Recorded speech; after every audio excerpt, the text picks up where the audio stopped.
live request art tutorial, and today we're doing characters from Warcraft, and this is my son Freddy, who's going to sit here and make sure I don't say anything stupid. So let's start with our characters. And who's this we're drawing, Freddy? It's Anduin Lothar. Very good. I think, from the Warcraft world. I've only really seen him in the Warcraft movie, and he's a real badass though in that one. And he's played by Travis Fimmel, which is an amazing actor. And where's he from, by the way? Travis Fimmel is from Australia. I don't know the exact place in Australia, but he's from the land down under. Ah, right. Okay, the land down under. This is actually a song that's a very old song. You won't know it, but it actually uses that phrase, those lyrics.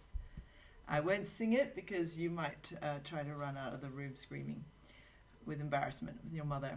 Okay, so I'm actually colouring in and creating this sort of light effect for you. And are you into art? Can you tell me what your interests are? I like different types of art, sort of like fantasy and sci-fi style art, like ones about Star Wars and Lord of the Rings. Okay, so should we do that after I've drawn this? Oh, look, we've got some people writing in. Great interview. It means people are writing in to say you're doing really well. Ah, thank you. And keeping me in check. Oh, that's good. Just on the actor that I happen to like a lot, and I'm sure a few ladies do.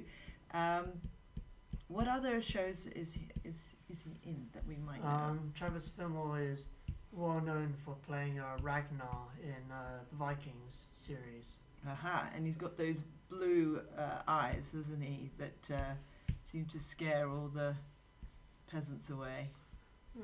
I guess. I don't really look at his eyes. I like his fighting skill. I think we all look at him slightly differently, don't we? Yeah, our own opinions. Now, what I find so amazing is that, am I correct that his cape is purple, and his uniform is purple and gold? Is that correct? Yeah, in the game, I think it is. Okay. Have you ever played it? No, not really. But I like the movie, and I think it's a cool idea, Warcraft. And the movie, I actually loved the movie. Of course, with boys, I've seen the movie, and I think it got terrible reviews, but it still made over $400 million. Did you think when you watched it, knowing very little about the movie, that it was a bad movie? I thought it was amazing. Well, a lot of Warcraft fans may think differently because I haven't played Warcraft or don't know much about it. But I like the orcs and the humans. They're pretty cool. And I could quickly do a cartoon version after this of what's his name? Durotan. Durotan. Yeah, he's I think it's called a Frost Wolf tribe or clan. Okay. He's a cool guy. Right. He looks after his people compared to their leader. Yeah, because that's the amazing thing. They're going to become extinct on their planet, or in their universe, and they get a portal. Yeah, I think their leader uses magic to teleport them to the world where the humans and other creatures live.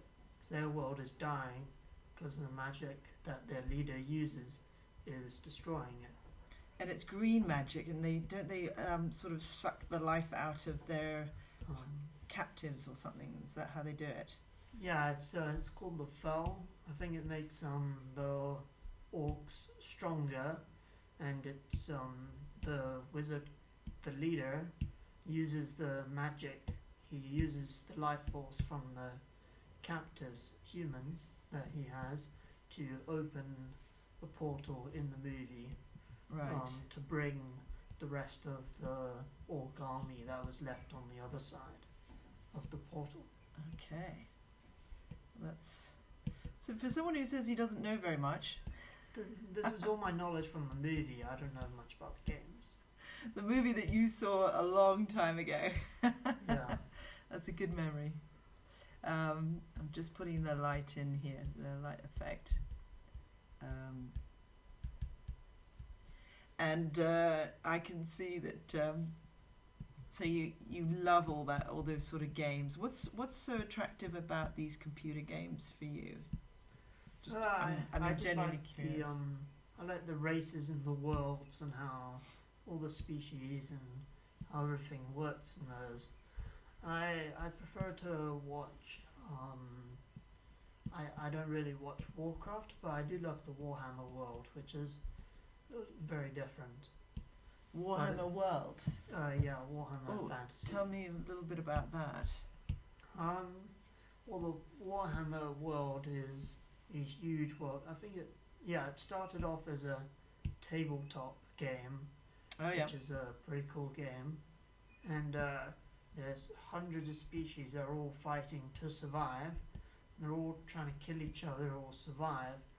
And then I read online there's something that happens in the Warhammer world which is called the End Times, where hordes of evil demons and warriors all come and kill everything in that world, and then the end of the world of that fantasy. Right. And it's called the End Times, I think it is. But it's really cool.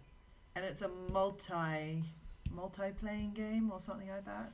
Yeah, it started off as a board game, and there's two versions of it, which is the fantasy world, and the 40k, which is I think very popular one and more well known, because it's been in video games longer than the fantasy one has.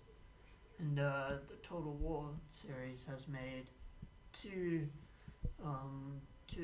games of the Warhammer world. Yeah. And they're planning to make a third one and release it this year, which is really cool. It's going to be, I think, the End Times and after it, which is going to be really cool. And the 40k one is like a very futuristic, modern version of it, where there's like humans, orcs, and elves, and all sorts of evil creatures. They're all fighting for survival, and it's pretty cool. Yeah, and you love things like who's the that rat that. I showed you earlier today a trailer for the Total War 2 game, in-engine trailer for a very scary race of like rat men called the Skaven, which are highly advanced technologically. They have catapults, cannons, and they have like snipers and machine guns and horrible creatures, and they're really, really cool. Okay. Lots of people like them, I think. Do you know how many people watch it, or? I don't really know, but I mainly watch some well-known YouTubers that play the game a lot. Oh, can you tell me who those are, just so that I know? Okay, some of them are called Jackie Fish, Pixelated Apollo, and Heir of Carthage, and there's a bunch of others that are really, really cool. Wow, okay, so. I mainly watch Pixelated Apollo. He's really cool. And he's very good at responding to subscribers. So, and when he when he responds to subscribers, he's just chatting away and he's just funny and entertaining? Yeah, he's very cool, and he explains a lot about what's happening in the game and the battle and that he's playing. Oh wow, okay, so he's multitask. Yeah, he suggests if it's a long battle that people get drinks and snacks. It's part of his thing that I see every time. So he's encouraging people to keep hydrated. Yeah, just to keep themselves entertained. and go to the bathroom and all those things that we tend to forget when we're sucked into these awesome games. Yeah. Brilliant. And I know that you are also very knowledgeable about Star Wars. And do you remember we gave you a book? Do you know what it's called? The book where they have all the insides of the spacecraft. Yeah, it's a book called Star Wars Complete Vehicles. It's got vehicles from the first movies, and then the ones later made, not the most recent ones, but the ones about the Jedi and leading up to how Anakin Skywalker became Darth Vader. Right. Most badass, most famous hero, well, villain in the world, I assume. And is he Darth Vader? He's good because he can do this with his hand, can't he?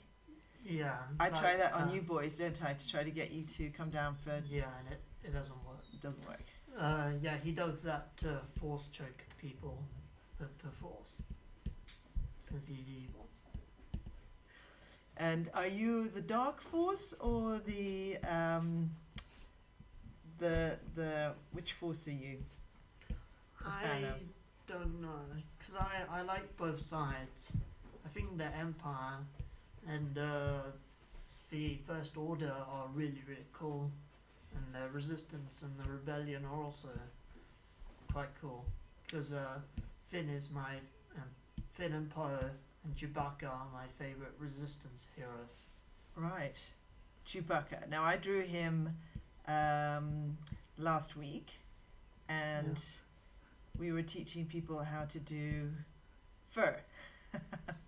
The fur effect with Chewbacca, which went down very well. It was very popular.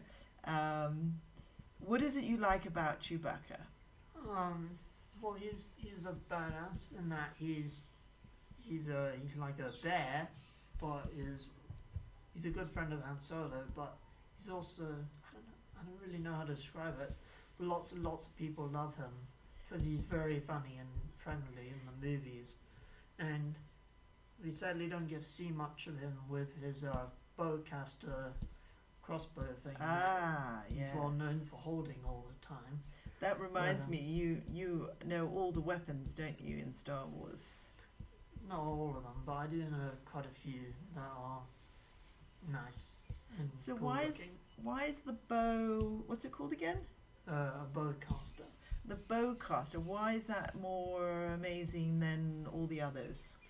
Well, it's a unique Wookiee design from the world that uses elements from their trees and rocks and other natural elements, and it is incredibly powerful because in what's it called, in the Force Awakens, in one of the movies, we see Han Solo using Chewbacca's bowcaster. Isn't that Rogue One? Yeah.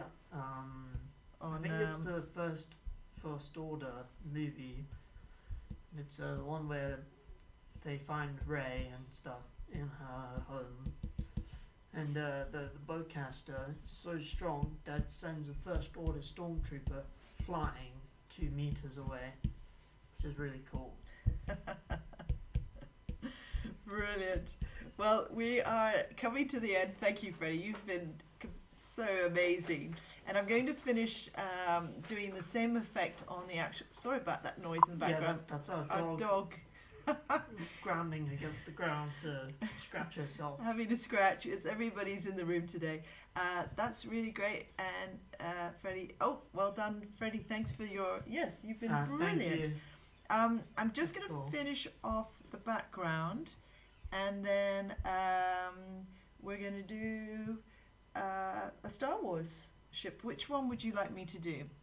There's 2 very famous ones, but a lot of people love the Millennium Falcon, which is Han Solo's ship, and Chewbacca flies it a lot in the latest movies.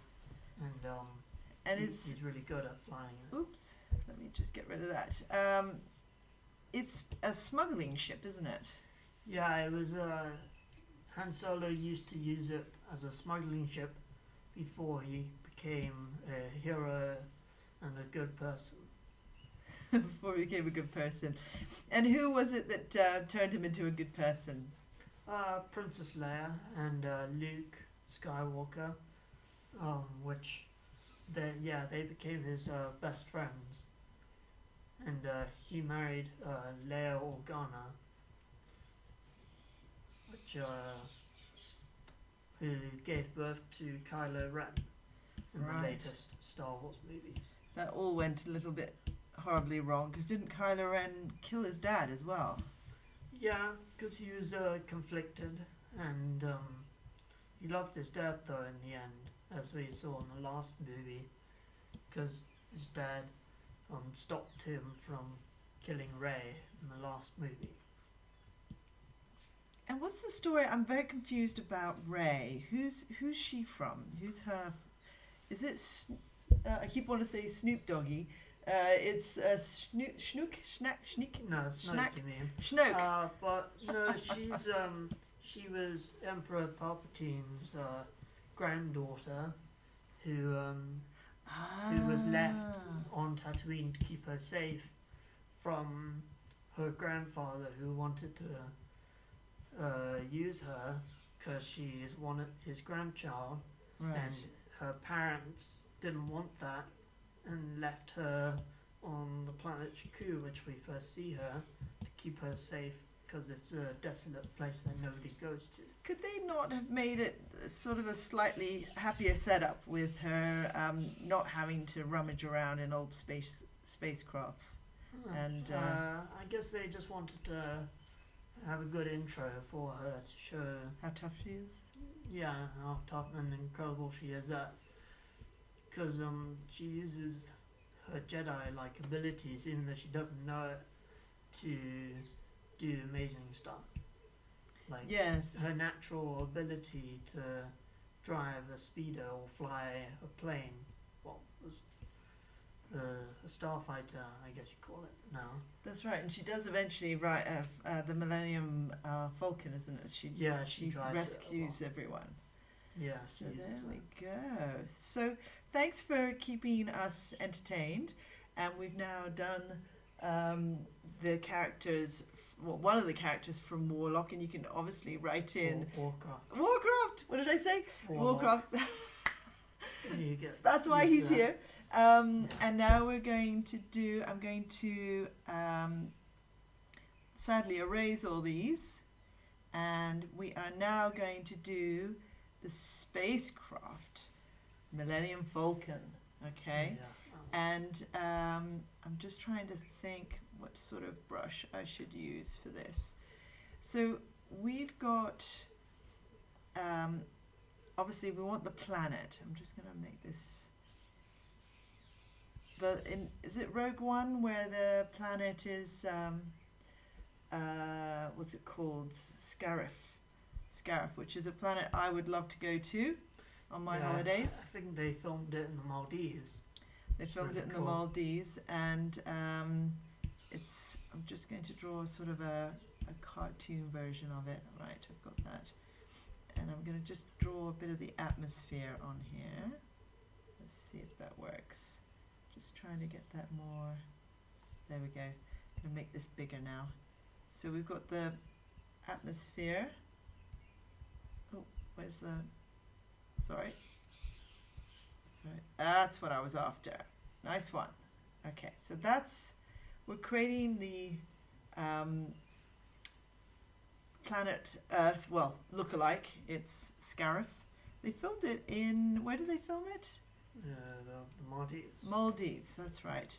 So I think the locations experts were looking, thinking, we must film this in the Maldives.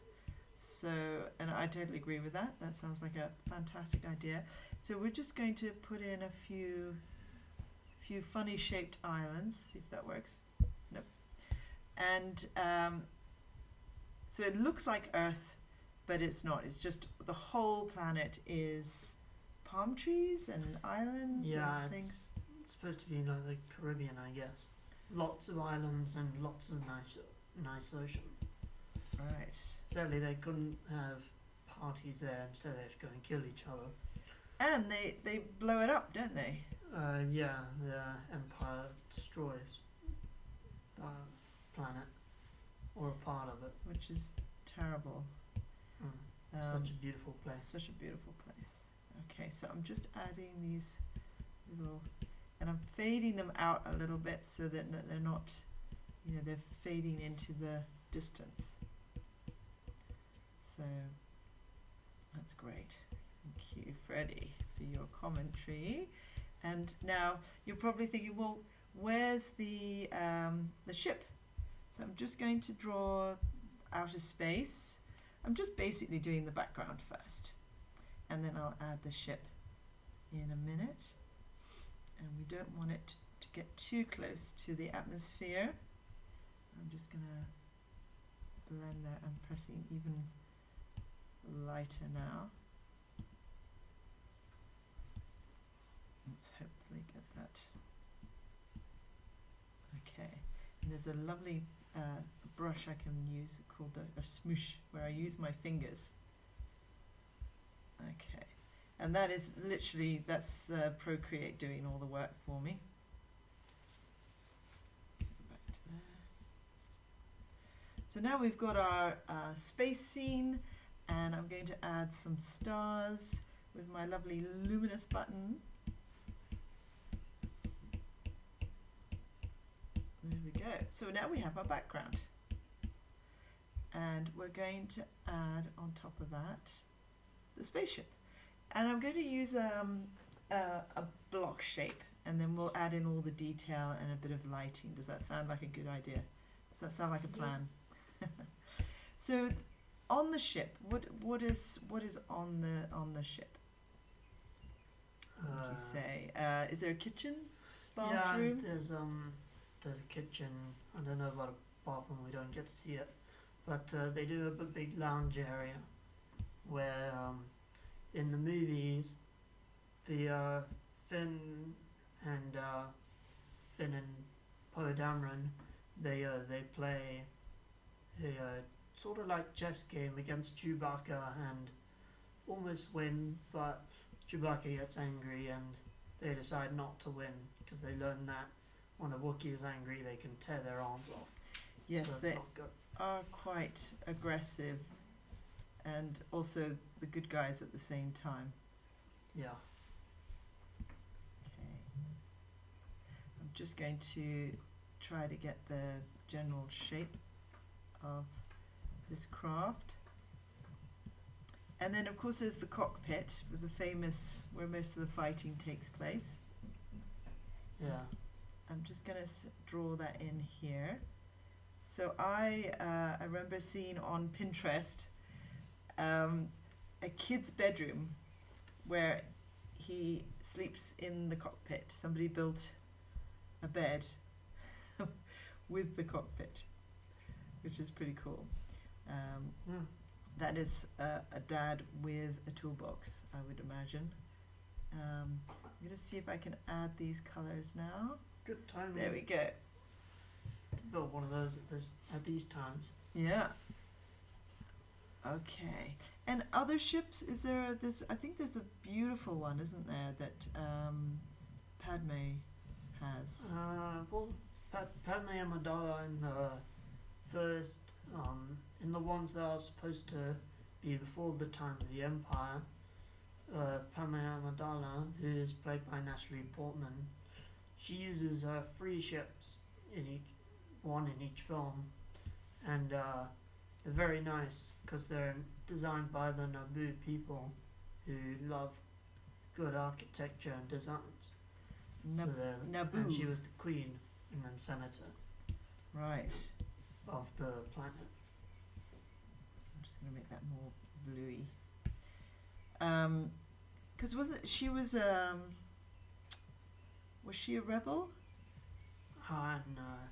She was a senator in the Republic that wanted peace, wanted to have peace in the galaxy during the time of Clone Wars, and wanted to end the war, but she wasn't able to because Palpatine got stronger with more power that he was given by other senators that gave it to him, and they Padme was conflicted because she had to try and sort things out with Anakin, who was stuck at where they live, who wanted to go and fight and do stuff for the Jedi Order when they didn't trust him, and she also had to try and figure out ways of how to reduce the war across the galaxy and try to stop it at the same time. So she wasn't, and she didn't actually manage it, did she? No, she was eventually in the Revenge of the Sith. She was pregnant and went to stop Anakin, who had turned to the dark side, on the lava planet called Mustafar. But Love that planet. he was so far to the dark side that Obi-Wan Kenobi joined her, and when Anakin saw Obi-Wan Kenobi who wanted to stop him, he thought Padme had brought him with her to stop him, and so he almost force choked her before he stopped, before she died. And later in the movie, Padme lost the will to live while giving birth to Luke and Leia Skywalker, and then that's how Luke and Leia came from the original movies. But Padme had a sad ending. Yeah, The Jedi couldn't save her. It's so sad. And I would say that you've learned most of your knowledge of American politics from how the Senate's run, and so if there's any... I think they got the Star Wars idea for the Senate from America. Yeah. The Senate or Rome. But I don't know a lot about Roman politics. I mean, not Roman politics. Sorry, American politics. American politics. But you did learn a lot about senates and all that sort of thing. Yeah. They each represent the state in America. That's right. And in this case, it's the planets. And I'm going to be a bit cheeky because I think you know a lot of the planet names. Can you just rattle off a couple of planet names from Star Wars that you know of? Okay. In Rogue One, where when Krennic, the bad guy in the white clothes, goes to see Darth Vader, that's actually Mustafar, where Darth Vader had all his limbs chopped off basically by Obi-Wan, and in one of the scenes in Rogue One where they're in the big foresty planet and there's like Aztec temples, that is Yavin 4, where later in the original movies that's where they destroy the Death Star, and in the ones that are supposed to be in the storyline before the time of the Empire, there's that big city planet which is called Coruscant, and it's a very, very important city, planet in the galaxy. And then there's in the Empire Strikes Back, the ice planet is called Hoth. I guess they filmed that in Norway or Iceland, Russia. I think. Oh, Iceland. I think a lot of them were filmed in Iceland. Yeah, I don't know. Russia would be accessible at that time because I guess the Cold War was going on. Yeah, because how old is the movie? The first movie. I think it was the 70s to the 90s. That's time. right. I don't know the exact date. 1977. Because I was there. I was queuing in those days to go and see the movie, the original. That's Okay, a sorry, I long just time had to ago. get that in. And there are many other beautiful planets there. There's one Just to that name you'd a like few. to go to, is a holiday planet. Um, there was, well, Scarif would be my dream planet because it's nice weather, beautiful nature, and nothing bad is going on there if there isn't the Empire there. Oh, the Empire. Yeah, the Empire planet. Right. Well, you are being absolutely amazing in giving us all this wonderful information. And I'm just going to put in. We could talk and talk and talk. Other planets that you can think of, or ships. You're very good with ships. Oh, there's talking about ships. There's the very well known Death Star. Not Death Star. Sorry, the Star Destroyers that is very well known for the movies. Maybe in most of them. And Darth Vader has his own personal Star Destroyer that he uses as a flagship. Yeah. From which he leads attacks on the rebels.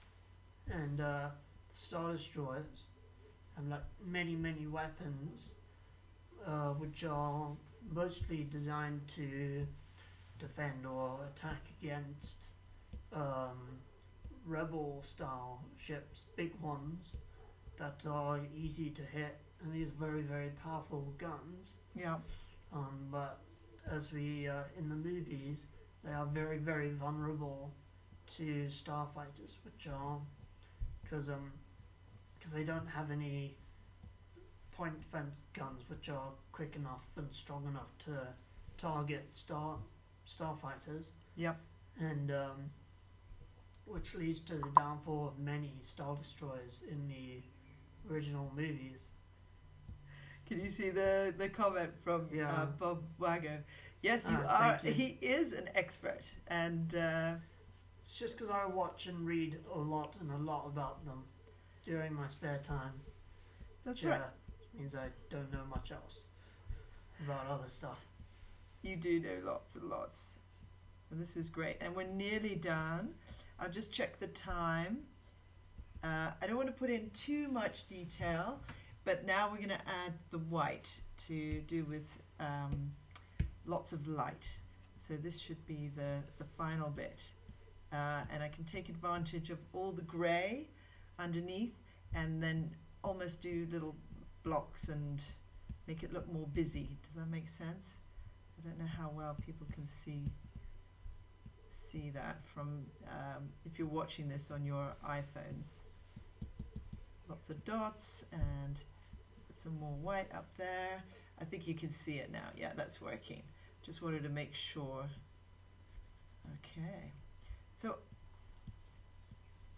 this book that you've got, Freddy, it's do you know what it's called again? I remember when your father bought it for you. He held on to it for 2 days before he gave it to you. It has all the information you could possibly know. And the other amazing thing about the book is that it tells you that most of Star Wars spaceships were actually designed by engineers who worked for Boeing. Yeah, I think so. They were drawn very much in detail, but I don't know if it was done by Boeing. Yeah, so apparently George Lucas, he hired engineers. Of course, when the film was a success, he went out there and got ex-engineers for Boeing because he wanted the craft to look like they really could fly. And it is amazing, isn't it, how that sort of those little details makes all the difference. That's kind of what I'm trying to do here, is to show you that if you make that effort on detail, it really makes all the difference.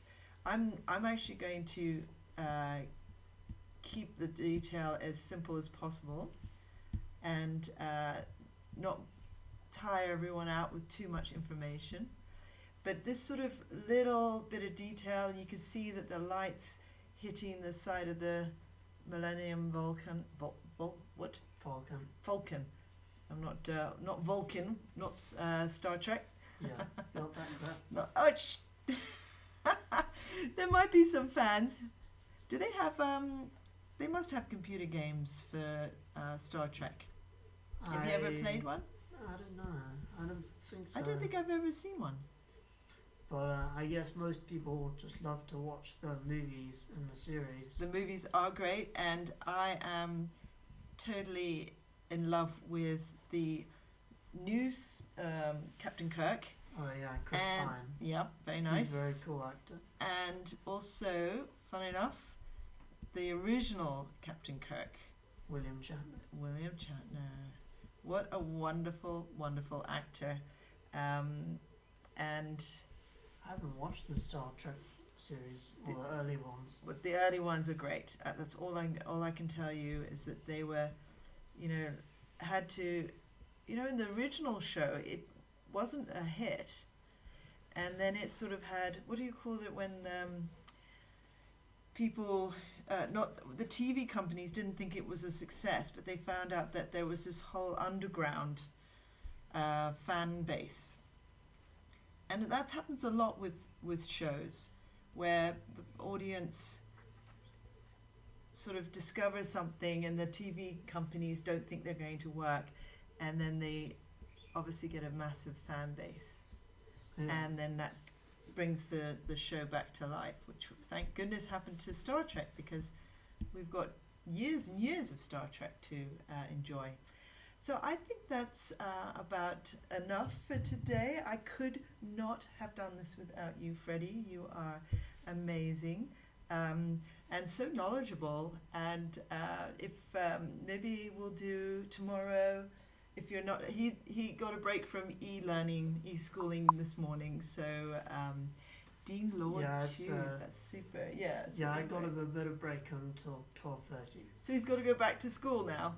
Well, not now. In an hour. In an hour. So thank you very much for watching our art tutorial. And you got a bit of break from me talking about techniques.